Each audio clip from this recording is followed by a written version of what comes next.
إن الدين عند الله الإسلام. الحمد لله رب العالمين، والصلاة والسلام على سيد الأنبياء والمرسلين وعلى آله وأصحابه أجمعين. أما بعد، فأعوذ بالله من الشيطان الرجيم. بسم الله الرحمن الرحيم. قال الله تبارك وتعالى: لن ينال الله لحومها ولا دماؤها ولكن يناله التقوى منكم ولتكبروا الله على ما هداكم ولعلكم تشكرون. وقال علیہ الصلاۃ والسلام: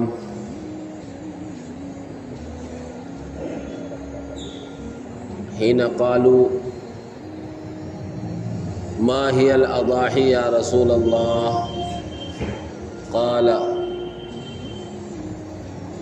سنة أبيكم إبراهيم، أو كما قال نبينا صلی اللہ علیہ وسلم.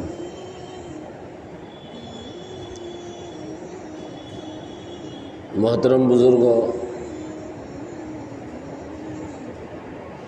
کئی جمعوں سے قربانی اور حج کے تعلق سے گفتگو چلی آ رہی ہے. قربانی بھی اور حج بھی کئی نبیوں اور اللہ والوں کی یادگار ہے، اور اس وقت میں حاجی حج کر رہے ہوں گے.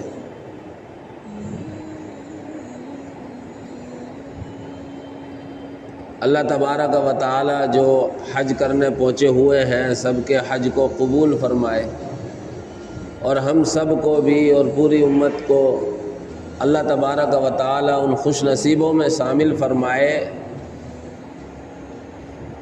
جو اللہ کے گھر، اللہ کے نبی کی مسجد کی زیارت کریں اور آسانیاں پیدا فرمائے. اپنے ملک کے لحاظ سے آج 8 ذی الحجہ ہے، کل کو 9 ذی الحجہ ہے، اور پرسوں 10 ذی الحجہ ہے. قربانی کے متعلق کئی ایک باتیں ایسی ہیں جو ہر ایک کو معلوم ہونی چاہیے. پہلے تو قربانی کا حکم، تو قربانی کا حکم واجب کا ہے.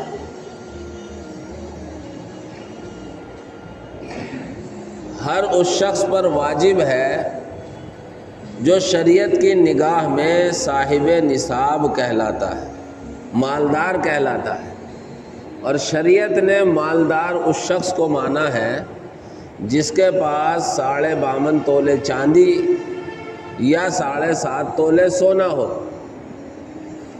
چاندی اور سونا ہے تو یہی مقدار ہے. اور اگر کسی کے پاس چاندی نہیں ہے، سونا نہیں ہے، لیکن اس کے پاس موجودہ زمانے کے لحاظ سے روپیہ پیسہ ہے، تو اب کتنا پیسہ ہو جس پر قربانی واجب ہے؟ تو یا تو سونے کا نصاب لگایا جائے، یعنی 7.5 تولے سونا مل جائے اتنا پیسہ ہو، یا چاندی کا حساب لگایا جائے. اب موجودہ زمانے میں ایک بڑا مسئلہ یہ پیش آ گیا ہے. اس زمانے میں جب نبی پاک صلی اللہ علیہ وسلم نے مالدار ہونے کی حیثیت طے کی تھی تو 52.5 تولے چاندی اور 7.5 تولے سونا دونوں کی قیمت ایک ہوا کرتی تھی. لیکن اب زمانے کی گردش نے سونے کو بہت اونچا پہنچا دیا اور چاندی اس کے مقابلے میں بہت نیچے رہ گئی. تو اب کسی کے پاس سونا ہے تو سونے سے حساب لگے گا، چاندی ہے تو چاندی سے حساب لگے گا. لیکن کسی کے پاس نہ سونا ہے نہ چاندی ہے، پیسہ ہے تو اب اس کا حساب سونے سے لگایا جائے یا چاندی سے لگایا جائے. تو علماء کرام اس سلسلے میں کہتے ہیں کہ جس میں فائدہ ہو اس سے لگا لیں۔ اسی طرح زکوٰۃ کا مسئلہ ہے۔ اب اگر چاندی سے حساب لگاتے ہیں تو 30 سے 35 ہزار روپے کسی کے پاس ہیں تو وہ صاحب نصاب بن جاتا ہے، شریعت کی نگاہ میں مالدار بن جاتا ہے۔ اور اگر سونے سے حساب لگاتے ہیں تو کئی لاکھ روپے کے بعد بھی صاحب نصاب ہونا مشکل ہو جائے گا، تقریباً 4 لاکھ روپے میں کہیں صاحب نصاب ہوگا۔ تو اس میں ابھی کسی کا کوئی فیصلہ نہیں ہے یقینی طور پر، حالانکہ اس طرح کی بات آتی ہے کہ اس زمانے کے لحاظ سے غور کرنا چاہیے، کیونکہ اگر چاندی کے نصاب سے نصاب لگاتے ہیں تو غریب سے غریب تر آدمی صاحب نصاب بن رہا ہے۔ لیکن یہ کسی ایک کا مسئلہ نہیں ہے، اللہ کے نبی صلی اللہ علیہ وسلم کی زبان سے فرمائے ہوئے الفاظ ہیں 52.5 تولے چاندی کے، تو چاندی ہے تو اس میں تو کسی طرح کی کوئی رد و بدل نہیں کی جا سکتی۔ لیکن اگر چاندی نہیں ہے، سونا نہیں ہے، پیسہ ہے، تو اب ہر ایک اپنے اوپر خود غور کر لے۔ اللہ کے نبی نے فرمایا بھی ہے استفتی قلبہ کا، پہلے اپنے دل سے فتویٰ پوچھو۔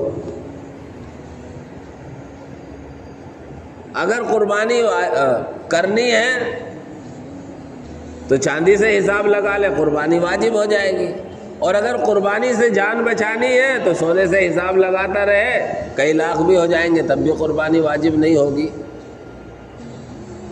خیر، تو قربانی ہر اس شخص پر واجب ہے جو شریعت کی نگاہ میں مالدار، اور مالدار وہ شخص ہے جو صاحب نصاب ہو، 52.5 تولے چاندی یا 7.5 تولے سونا ہو، اور اس کے ساتھ ساتھ اس پر قرضہ نہ ہو، یہ مسافر نہ ہو، عقل مند ہو۔ اب قربانی کس نیت سے کرنی ہے؟ قربانی کیا قربانی جیسے ایک عبادت ہے، اسی طریقے سے ساری عبادتوں میں نیت صرف اللہ کی ہونی چاہیے۔ اور قربانی کے جانوروں کے تعلق سے خاص طور سے قرآن کریم میں یہ آیت اللہ تعالیٰ نے نازل فرمائی، لَن يَنَالَ اللَّهَ لُحُومُهَا وَلَا دِمَاؤُهَا، اللہ کے پاس قربانی کے جانوروں کا نہ خون گوشت پہنچتا ہے نہ خون پہنچتا ہے، وَلَكِنْ يَنَالُهُ التَّقْوَى مِنْكُمْ، لیکن تمہارے دل کا اخلاص پہنچتا ہے، تمہارے دل کی کیفیت کیا ہے قربانی کرنے میں۔ تو ہر ایک قربانی کرنے والے کو اپنی نیت صرف اور صرف اللہ کے حکم کو پورا کرنا رکھنا چاہیے، اللہ کو راضی کرنا مقصود ہو، کسی کو دکھانا مقصود نہ ہو۔ اسی طریقے سے اللہ کا احسان ہے کہ قربانی کرتے ہیں اور قربانی کا گوشت ہمیں کھانے کی بھی اجازت ہے۔ پہلے زمانے میں پہلی امتوں کو جو قربانی دی جاتی تھی اس کا گوشت کھانے کی اجازت نہیں تھی، اور ساتھ ساتھ پہلے قربانی اس طرح دی جاتی تھی کسی بھی چیز کی، اسے میدان میں رکھ دیا جاتا، آگ آتی جلا کر راکھ کر دیتی، تو یہ سمجھا جاتا کہ اس کی قربانی قبول ہو گئی، اور اگر آگ نے آ کر اس کو راکھ نہیں کیا تو سب کے سامنے اس کی رسوائی ہوتی تھی اور یہ کہا جاتا تھا اس کی قربانی قبول نہیں۔ اللہ نے امت محمدیہ پر احسان فرمایا کہ اس کی قربانی کو قبول اور عدم قبول کو راز میں رکھا، اور اوپر سے احسان فرمایا کہ قربانی کا گوشت خود بھی کھاؤ، دوستوں کو کھلاؤ، غریبوں کو کھلاؤ، سب کو اجازت دے دی۔ اس لیے گوشت تو کھانے کو ملے گا ہی، لیکن قربانی کی نیت اللہ کا حکم پورا کرنا ہو۔ مسئلہ صاف صاف لکھا ہے، اگر کسی نے قربانی کے جانور میں اللہ کے حکم کو پورا کرنے کی نیت نہیں، گوشت کھانے کی نیت کر لی، کسی کی بھی قربانی نہیں ہوگی 7 شریکوں میں سے۔ اس لیے قربانی کا حصہ لیتے وقت ہم اپنے تمام شریکوں کی نیت خالص کروائیں، اور ان سے کہیں بھئی ہم جو قربانی کر رہے ہیں ہمارا قربانی کرنے کا مقصود اللہ کے حکم کو پورا کرنا ہے، اس نیت سے قربانی کریں۔ قربانی کے لیے جانور اچھے سے اچھا خریدیں، خوبصورت سے خوبصورت خریدیں، لیکن اپنے جانور کو اچھا خرید کر کسی دوسرے کے مقابلے میں فخر اور تکبر نہ کیا جائے۔ بہت سے لوگ کئی لاکھ روپے کا جانور صرف اخباروں میں سرخیوں میں آنے کی نیت سے خریدتے ہیں۔ فلاں صاحب نے 1 لاکھ کا بکرا خریدا، فلاں صاحب نے 1 لاکھ کا 2 لاکھ کا بھینسا خریدا۔ میرے بھائیوں، اللہ کے نزدیک اخلاص سے خرچ کیا ہوا 1 روپیہ بہتر ہے دکھاوے کے لاکھوں روپے سے۔ اخلاص کا 1 کھجور کی گٹھلی کے برابر بھی خرچ کیا ہوا احد پہاڑ کے برابر ثواب دے گا۔ اور احد پہاڑ سنائے 7 کلومیٹر میں پھیلا ہوا ہے، اور احد پہاڑ کے برابر خرچ کیا ہوا دکھاوے کی نیت سے 1 کھجور کی گٹھلی کے برابر بھی کل قیامت میں اس کا ثواب نہیں ملے۔ اس لیے جانور اچھے سے اچھا خریدیں، خوبصورت سے خوبصورت خریدیں، لیکن اس میں مقصود ریا اور دکھاوا نہ ہو، بلکہ مقصد یہ ہو کہ اللہ کے نبی نے فرمایا ہے قربانی کا جانور صاف ستھرا ہونا چاہیے، خوبصورت ہونا چاہیے، اور اعلیٰ درجے کی یہ بات ہے کہ گھر کا پلا ہوا ہونا چاہیے۔ گھر نہیں پال سکتے ہیں تو ہفتہ 2 ہفتہ پہلے لے کر گھر رکھنا چاہیے۔ اور قربانی کا مقصود ہے اپنی ناک انانیت کو قربان کر دینا اللہ کا حکم کے سامنے۔ جب ہم جانور کو قربان کر رہے ہیں تو ہم اس قربانی کے مقصود کو بھی پیش نظر رکھیں کہ ہماری انانیت قربان ہو رہی ہو اللہ کے حکم کے سامنے۔ پھر مستحب یہ ہے قربانی جو کر رہا ہے کہ چاند نظر آنے کے بعد اپنے بال نہ کاٹے، ناخن نہ کاٹے، لیکن اس مسئلے میں بھی بڑی بے احتیاطی ہے۔ سوشل میڈیا پر چاند نظر آنے سے پہلے اس طریقے سے میسیج وائرل ہو رہے، ویڈیو وائرل ہو رہے کہ جیسا کوئی اگر بال کاٹ لے گا، ناخن کاٹ لے گا تو بڑا گناہ کر لے گا۔ کئی ایک لوگوں نے باقاعدہ مجھے فون کیا، یاد نہیں رہا، اب ہم نے تو ناخن کاٹ لیے، ہم نے تو بال کٹوا لیے، تو بتاؤ قربانی ہوگی یا نہیں ہوگی؟ ہمارے قوم کا مزاج یہ ہے کہ فرائض سے دور اور مستحب پر ایسا عمل ہوتا ہے جیسے کہ فرض سے بھی بڑا ہوا ہو۔ یہ ہماری قوم کی بدنصیبی ہے۔ حالانکہ سب سے زیادہ اہتمام فرض کا ہو، فرض کے بعد واجب کا ہو، واجب کے بعد سنت کا ہو، سنت کے بعد کہیں درجہ آتا ہے مستحب کا۔ تو بال نہ کاٹنا، ناخن نہ کاٹنا، یہ سب کے سب مستحب عمل ہے۔ کسی کی مونچھیں اس قدر بڑھ گئیں کہ وہ بے ڈھنگا لگ رہا ہے، کسی کے ناخن اس قدر بڑھ گئے کہ ان میں میل بھرا ہوا ہے، تو اب اس کے لیے شریعت یہ حکم دے گی کہ تو کاٹ۔ کسی کے ناف کے نیچے کے بالوں کو 40 دن سے زیادہ گزر گئے اور وہ بال نہیں کاٹ رہا کہ قربانی کروں گا اس لیے بال نہیں کاٹ رہا۔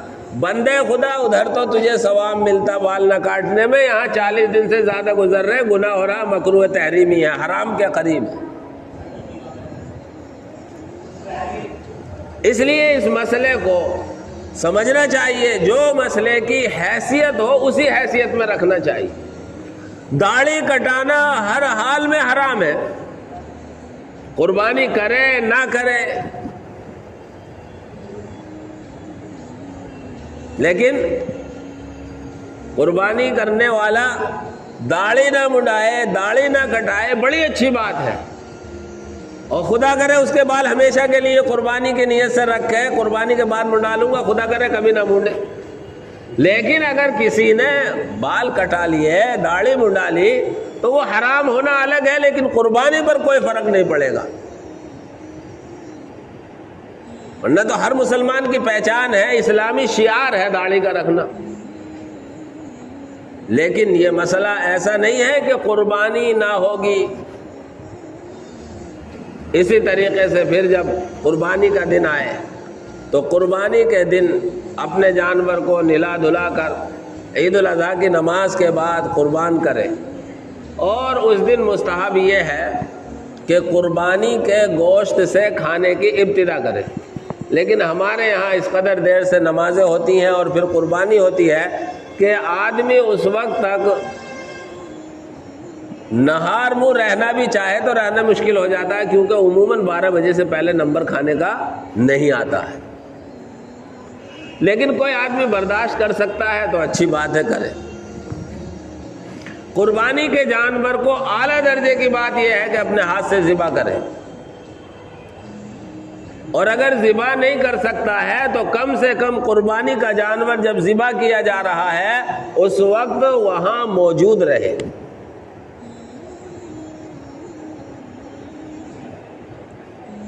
اور قربانی کرانے میں معاون اور مددگار ثابت ہو۔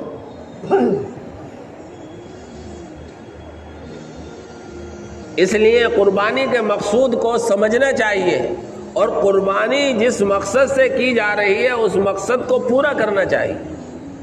قربانی ہو گئی، قربانی کرتے ہوئے خاص طور سے قریشیوں میں خیال رکھنا چاہیے، جو ہاتھ ڈالے وہ تو دعا پڑھتا ہی ہے،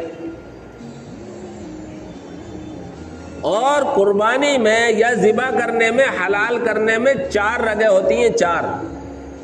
جب تک چاروں رگ نہ کٹ جائیں اس وقت تک جانور کو چھوڑنا نہیں چاہیے۔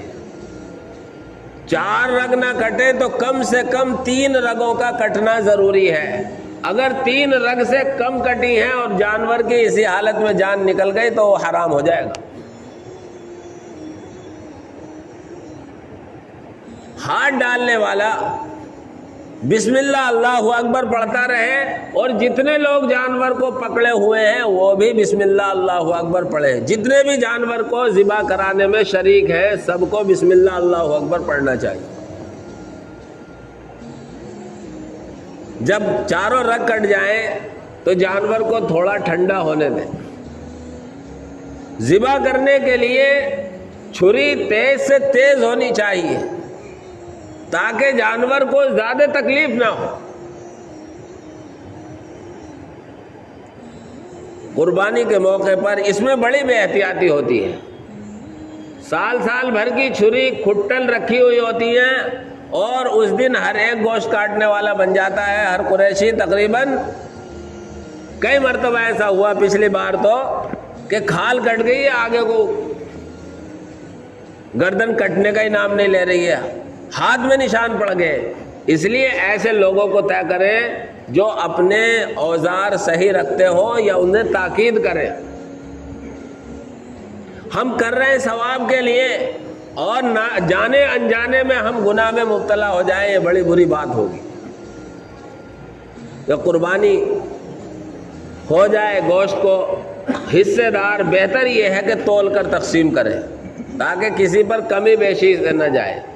بڑے جانور میں 7 حصے تک ہو سکتے ہیں، کوئی 1 کرے، 2 کرے، 3 کرے، 4 کرے، 5 کرے، 6 کرے، 7 کرے، وہ ایسا بھی کر سکتا ہے۔ کم زیادہ سے زیادہ 7 حصے ہو سکتے ہیں، اور چھوٹے جانور میں ایک کی طرف سے 1 حصہ ہوگا۔ گھر میں کئی ایک آدمی ہیں یا کئی ایک صاحب نصاب ہیں، مثلا بیوی پر زیور الگ ہے، شوہر پہ پیسہ الگ ہے، ماں پر پیسہ الگ ہے، تو ہر ایک پر قربانی واجب ہوگی، کسی ایک کے کرنے سے دوسرے کی قربانی ادا نہیں ہوگی۔